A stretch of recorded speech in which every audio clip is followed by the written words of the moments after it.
இப்படி பண்றீங்க? நேத்து தான் மம்மிக்கு உடம்பு முடியல, இன்னைக்கும் ஏன் போய் சாப்பிட்டீங்க கடையில? கடையில சாப்பிடுறதுலாம் ஹைஜீனிக்கா இருக்காது டேடி.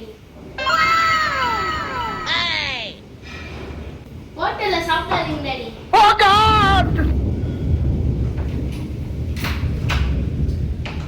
ரொம்ப ஃபீல் பண்றியா?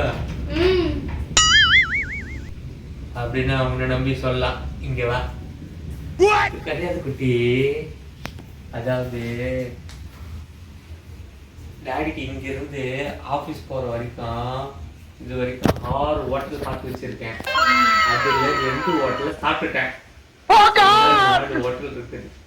அதனாலதான் லட்ச மறந்த மாதிரி விட்டு போயிட்டேன்.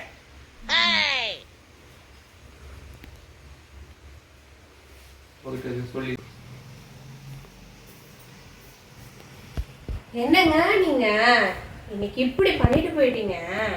எவ்வளவு கஷ்டமா இருந்தது தெரியுமா? காலையில உங்களுக்காக சீக்கிரமா சமையல் எல்லாம் பண்ணி எல்லாம் ரெடி பண்ணிட்டு எடுத்துட்டு போங்கன்னு சொல்லி கூப்பிட்டுட்டே இருக்க, நீங்க பாட்டுக்கு பைக் எடுத்துட்டு சரன்னு போயிட்டீங்க. எனக்கு எவ்வளவு கஷ்டமா இருந்தது. நினைச்சு பார்க்க மாட்டீங்களா? இல்லப்பா, ஆபீஸ்ல வந்துட்டு இந்த வீக் ஷிப்மெண்ட் இருக்குன்னு சொல்லிருக்காங்களா, அதனால என் சைடு தான் ரொம்ப வீக்கா இருந்துச்சு. அதே மைண்ட்ல வச்சுட்டு இருந்தேன்னா அதனாலதான் நான் மறந்துட்டு லஞ்ச் மறந்துட்டு அப்படியே வேகமா கிளம்பிட்டேன். நீங்க எனக்கு எவ்வளவு கஷ்டமா இருந்தது தெரியுமா? தாய்மைதான் வென்றது. இதுக்கு மேல என்னால பொறுத்துட்டு இருக்க முடியாது. நான் சொல்லியே தீருவேன்.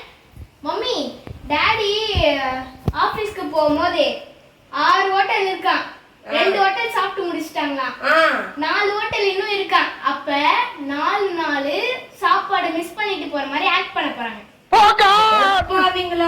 ஆனா உன்னை பெத்ததுக்கு நான் நினைச்சேன் அப்பவே, இன்னைக்கு காலையில அவ்வளவு வேகமா போகும்போது.